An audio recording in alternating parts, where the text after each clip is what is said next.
बहुत सारी चीज़ें आपको कंसिडर करनी है किस सेक्शन में आप घुस रहे हैं। अगर आप इलेक्ट्रॉनिक्स में घुस रहे हैं तो इलेक्ट्रॉनिक्स के और गोल यही है कि आप सक्सेसफुल बने, जॉब्स जरूर ढूंढें। अस्सलाम वालेकुम दोस्तों, मेरा नाम ताबिश है और आप देख रहे हैं मेरी ये वीडियो ताशिफा यूट्यूब चैनल पे। और आजकल मैं आप लोगों को मोटिवेट कर रहा हूँ कि स्वीडन में बिजनेस कैसे किया जाए। मैं कोई पिछले 12 साल से स्वीडन में रह रहा हूँ और स्वीडन के बारे में और स्वीडन की लाइफस्टाइल के बारे में मैंने काफ़ी ज़्यादा वीडियोस बना के अपने चैनल पे पोस्ट की हैं। आप अपने अगर अभी तक नहीं देखी तो मेरा चैनल जाके चेक करें, सब्सक्राइब करें, बेल आइकन को क्लिक करें और मुझे मेरा चैनल ग्रो करने में मेरी हेल्प करें। मेरा एक ही गोल है, मेरा गोल ये है कि आप अगर यहाँ पर एज ए स्टूडेंट नए आ गए हैं या आप स्टूडेंट में मूव होने का सोच रहे हैं तो मैं आपको इन्फॉर्मेशन से इतना वेल इक्विप्ड कर दूं या एटलीस्ट इतनी इन्फॉर्मेशन जरूर दे दूं कि आप आकर अपने आपके लिए एक क्विक स्टार्ट हो। आपको पता हो कि अच्छा यार, मैंने अगर घर का सामान खरीदना है तो वो कहाँ से खरीदना है, मैंने अगर गाड़ी का ड्राइविंग लाइसेंस बनाना है तो उसका प्रोसीजर क्या था, मैंने अगर बिजनेस स्टार्ट करना है स्टूडेंट में तो उसका क्या तरीका है। तो आज की वीडियो का टॉपिक रिलेटेड है बिजनेस से ही। मैं कोई पिछले 10 साल से स्वीडन में बिज़नेस भी कर रहा हूँ और उसमें मैंने बहुत सारे कंपनीज़ को सक्सेसफुल बनाया और बहुत सारी कंपनीज़ में पैसे डुबोए और कंपनियां डुबोई हैं। तो आप जब बिज़नेस करते हैं सक्सेस और फेलियर साथ साथ आते हैं और उससे आपकी लर्निंग होती है। फेलियर भी अच्छे होते हैं क्योंकि फेलियर से आप सीखते हैं। अच्छा, मैं आज आपको बड़ा क्विकली बताने लगा हूँ कि मैं ऑनलाइन बिजनेस करता हूँ। मैं ऑनलाइन बिजनेस करने के लिए मोटिवेट इसलिए करता हूँ आप लोगों को, वो इसके यहाँ पर स्वीडन के अंदर ऑनलाइन बिजनेस एक तो बड़ा अच्छा स्कोप है। दूसरी बात यह है कि आप ऑनलाइन बिजनेस करने के लिए आपको कोई बहुत बड़ी लंबी चौड़ी इन्वेस्टमेंट की जरूरत नहीं है इन द स्टार्ट। एक तो आप छोटा सा अपने घर के कमरे से, अपने स्टूडेंट अपार्टमेंट से भी आप वो काम शुरू कर सकते हैं। मैंने अपने स्टूडेंट रूम की अलमारी से अपना काम शुरू किया था। मेरी पहली इंपोर्ट सिर्फ $25 की थी और उससे भी पहले मैंने सिर्फ 5 हेडफोन्स पाकिस्तान से लाया था और वो बिके थे ऑनलाइन। कहने की बात यह है, मैं भी अखबार डालता था और अखबार डालने के साथ साथ मैं डेली सोचता था कि यार या अल्लाह मुझे कोई ऐसा काम सिखा दे जिसमें मैं प्रॉपर तरीके से कर सकूं, मुझे रात को उठ के ये भागना ना पड़े। तो मैं देखता हूँ मेरे भाई हैं यहाँ पे बहुत अरसे से अखबार के काम में है। कोई बुराई नहीं है उस काम में, मैंने खुद किया अखबार का काम, मैंने 1 साल अखबार डाला है। सिर्फ मैं ये कहता हूँ कि आगे बढ़ें, वो भी काम करें, बाकी भी जॉब्स करें और साथ में आप अपना बिजनेस भी रन कर सकते हैं। लेकिन उसके लिए आपको थोड़ा सा मोटिवेट होना पड़ेगा, उसके लिए आपको थोड़ा सा पैशनेट होना पड़ेगा, उसके लिए आपको ये बताना पड़ेगा अच्छा यार, मैं 8 to 5 वाला बंदा नहीं हूँ, मैंने अपनी जॉब के बाद भी 2-3 घंटे काम करना है। और वो 2-3 घंटे काम करते करते करते अगर आप उसको इतना बड़ा बिल्डअप कर लेते हैं कि कल को आपका वो मेन बिजनेस बन जाता है, तो थिंक अबाउट कि आप अपना उसी बिजनेस की बेस पे यहाँ पर अपना सेटलमेंट वीज़ा ले सकते, अपना बिजनेस वीज़ा ले सकते हैं। और आप लेट से आप यहाँ पर आए हैं एज ए स्टूडेंट आए हैं, आपने आके पहले दिन आप आए हैं, आपको जैसे ही आपका पर्सनल नंबर मिला आपने साथ ही अपनी कंपनी खोली है क्योंकि आप पाकिस्तान से ऑलरेडी अपनी सारी प्लानिंग करके आए थे। ठीक है, तो अगर आपको ऑनलाइन बिजनेस करने के बारे में प्रैक्टिकल इंफॉर्मेशन चाहिए कि यार क्या टूल्स यूज़ होने हैं स्वीडन में, हमने करना कैसे है, क्या प्रोडक्ट्स हैं, किस एरिया में घुसे हैं, तो आप मुझे कॉन्टैक्ट करें, मैं आपको हेल्प करूँगा, मैं आपको कंसल्ट करूँगा उसके अंदर। और गोल यही है कि आप अपने पैरों पर खुद खड़े हो जाएं और आप इधर उधर और जॉब्स की फिक्र में ना फिरें। आप अपने आप को पहले 2 साल जो आपके डिग्री के 2 साल हैं उसमें अपने आप को साथ साथ ऐसे बिल्डअप करें और ऐसे स्ट्रॉन्ग करें कि पहले 2 साल के बाद आपका बिजनेस इतना हेल्दी हो कि आप इधर स्वीडिश गवर्नमेंट को दिखा सकें कि जी ये देखिए मैं अपना बिजनेस करता हूँ, मुझे मेरा वर्क परमिट दिया जाए या मुझे मेरा बिजनेस वीज़ा दिया जाए।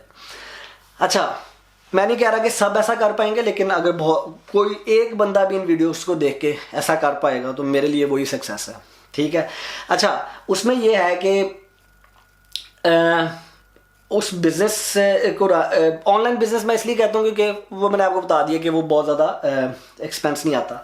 तो बिज़नेस किस एरिया में किया जाए, प्रोडक्ट्स कौन सी सेल की जाए, क्या बेचा जाए, मैंने बताया था अपनी पिछली वीडियो में। सबसे पहली बात आप ये देखें आपको पैशन किस चीज़ का है, एक तो ये चीज़। दूसरी चीज़ ये देखें कि आप एक अपनी प्रॉपर रिसर्च करें, सारे के सारे पैरामीटर्स को आप एनालाइज करें। फॉर एग्जांपल मैं आपको कपड़ों की एग्जांपल देता हूँ। आपने कपड़ों का बिजनेस करना है, जरूर करें, लेकिन कपड़ों के बिजनेस में आप देखें कि अगर मैंने ये वाला स्वेटर बेचना है, इसके 10 कलर्स हैं, हर कलर के 4 डिफरेंट साइज हैं, तो इन्वेंट्री काउंट इस तरह की प्रोडक्ट्स में बहुत बड़ा हो जाता है। ठीक है, ये एक आर्टिकल बनाया मैंने, फिर जीन्स बेचनी है उसके अलग से है। कपड़े बिकते हैं, बहुत बिकते हैं, लेकिन उसमें आपने देखना कि क्या मैं इतनी ज़्यादा इन्वेंट्री ऑफर कर सकता हूँ या नहीं कर सकता। फिर आप थोड़ा सा उन प्रोडक्ट्स की तरफ आएँ जिसके अंदर आपको साइज़ का इशू नहीं है अगर कपड़ों में आपने आना है, ठीक है, एसेसरीज है। उसके बाद फिर आप आए थोड़ा सा हाउस होल्ड की तरफ, अपने इर्द गिर्द देखें, अपने किचन में जाके देखें, सारी चीज़ें देखें, आप देखें अच्छा यार और मैं क्या डिफरेंट ला सकता हूँ। अच्छा, फिर उसके बाद आप टेक्सटाइल में भी अच्छा बिजनेस ऑनलाइन आप कर सकते हैं, लेकिन फिर वही वॉल्यूम प्रोडक्ट्स हैं। वो सोचें ज़रा थोड़ा सा कि शुरू में आपको छोटे साइज़ के प्रोडक्ट्स चाहिए जो कि आपके घर में ज़्यादा जगह ना घेरें, और दूसरी बात यह है कि आपको वो शिपिंग में इतना इशू ना आए, ठीक है। फॉर एग्जांपल ये एक हिला है, ठीक है, ये हिला मैंने माइट बी 500 या आई डोंट नो लेट से 500 क्राउन की ली थी, ठीक है, और ये एक गमला है, ठीक है, ये भी लेट से 500 क्राउन का है, लेट से। तो ये इसको शिप करना और ये जो मेरे वेयर हाउस में जगह घेरेगा, कम घेरेगा बनिस्बत इसके।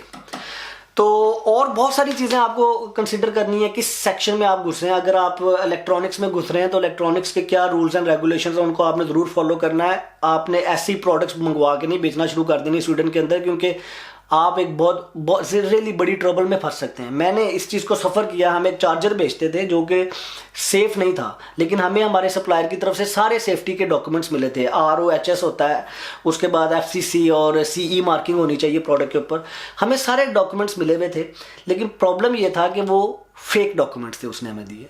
जब यहाँ पर इशू आया कि अमेरिका में चार्जेस की वजह से कुछ घर जलना शुरू हुए, तो इधर स्वीडिश गवर्नमेंट ने, यहाँ का एक इदारा है, उन्होंने चार्जेस पिकअप किए मार्केट से और उनको टेस्ट किया। और उनको टेस्ट करने के बाद उन्हें ये फाइंड आउट हुआ कि जी ये कंपनी जो उनसे चार्जर बेच रही है ये सेफ़ नहीं है। And that cost us millions of crowns to bring those chargers back. अखबारों में ऐड देने पड़े, उन्होंने हमें यहाँ तक कहा कि हम टीवी और रेडियो पे भी ऐड दें, लेकिन हमारे पास इतनी कैपेसिटी नहीं थी। Then the government took over themself. उन्होंने कहा जी आपने जितना अभी तक अनाउंस किया वो काफ़ी नहीं है। फिर उन्होंने स्वीडन के सारे अखबारों में टीवी के ऊपर जो कंपनीज वो वाले चार्जर सेल कर रही थी उनके नाम दिए कि अगर आपने इस टाइप का चार्जर इन कंपनी, हम अकेले नहीं थे और बहुत सारी कंपनीज थी, इन कंपनी से ख़रीदे हैं, तो आप वो चार्जर वापस करके कंपनी को अपने पैसे रिफंड करें और वो चार्जर्स रिसाइकिल करें। अच्छा, कहने का मकसद ये है कि इसी तरह हेल्थ केयर, ब्यूटी की प्रोडक्ट्स बड़ा इंपॉर्टेंट है। वो सारी प्रोडक्ट्स जो स्किन के साथ लगती हैं, थिंक अबाउट, आपने कोई प्रोडक्ट ऐसी बेची है जो अच्छी क्वालिटी की नहीं है और उसकी वजह से किसी को एलर्जी हो गई है, that person will sue you, that person will go against you in the court. देखें, स्वीडन के अंदर कस्टमर राइट्स बहुत ज़्यादा हैं, उसको भी आपने समझना है कि कस्टमर राइट्स को आपने कैसे फुलफ़िल करना है, उसके प्रॉपर सारे रूल्स हैं। फिर GDPR बड़ा इंपॉर्टेंट है कि आपने अपने कस्टमर की इंफॉर्मेशन को कैसे हैंडल करना है। तो कहने का मतलब ये है कि ये बहुत सारी चीज़ें, नामुमकिन कुछ भी नहीं है, सारी चीज़ें बिक रही हैं स्वीडन में, लेकिन रूल्स एंड रेगुलेशंस के मुताबिक बिक रही हैं। अगर आपको वो रूल्स एंड रेगुलेशंस आते हैं और आप उनका ख्याल रखते हैं अपने ऑनलाइन बिजनेस में या किसी भी ऑफलाइन बिजनेस में, तो आपको कोई प्रॉब्लम नहीं होगी। इसलिए डरना नहीं है। मैं सिर्फ बता ये रहा हूँ कि ये सारी चीज़ें इंपॉर्टेंट हैं स्वीडन में बिजनेस करने के लिए। पाकिस्तान में कितनी सख्ती है कितनी नहीं है वो मुझे नहीं पता आजकल, लेकिन यहाँ पर आप ओगस बोगस काम नहीं कर सकते, आपको प्रॉपर करना है। और अगर आपको वो सीखना है तो आप मुझे कांटेक्ट करें, मैं आपकी हेल्प कर सकता हूँ। आप बेशक पाकिस्तान में बैठे हुए स्वीडन मूव होने का सोच रहे हैं और आप कहते हैं कि यार हम यहाँ पर मूव होना चाहते हैं, उससे पहले हमारे पास सारे का सारा हमारा बिजनेस प्लान हो, हमने क्या करना है, क्या प्रोडक्ट सेल करनी है, वो उसमें मैं आपकी हेल्प कर सकता हूँ। और गोल यही है कि आप सक्सेसफुल बने, जॉब ज़रूर ढूंढें, जॉब ज़रूर करें, लेकिन यहाँ पे बिज़नेस भी किए जा सकते हैं और यही मेरा गोल है। अपना बहुत ख्याल रखें, खुश रहें, मेरे इस चैनल को सब्सक्राइब करें और बेल आइकन को क्लिक करें। और मैंने अपनी बाकी वीडियोस के लिंक्स जो से हैं वो इसकी डिस्क्रिप्शन में डाल दिए हैं। और अगर आपको लगता है कि ये वीडियोस आपकी हेल्प कर रही हैं तो प्लीज़ इनको शेयर करें अपने दोस्तों के साथ, और मेरे लिए प्लीज़ दुआ कर दें। अपना बहुत ख्याल रखें। अल्लाह हाफिज़।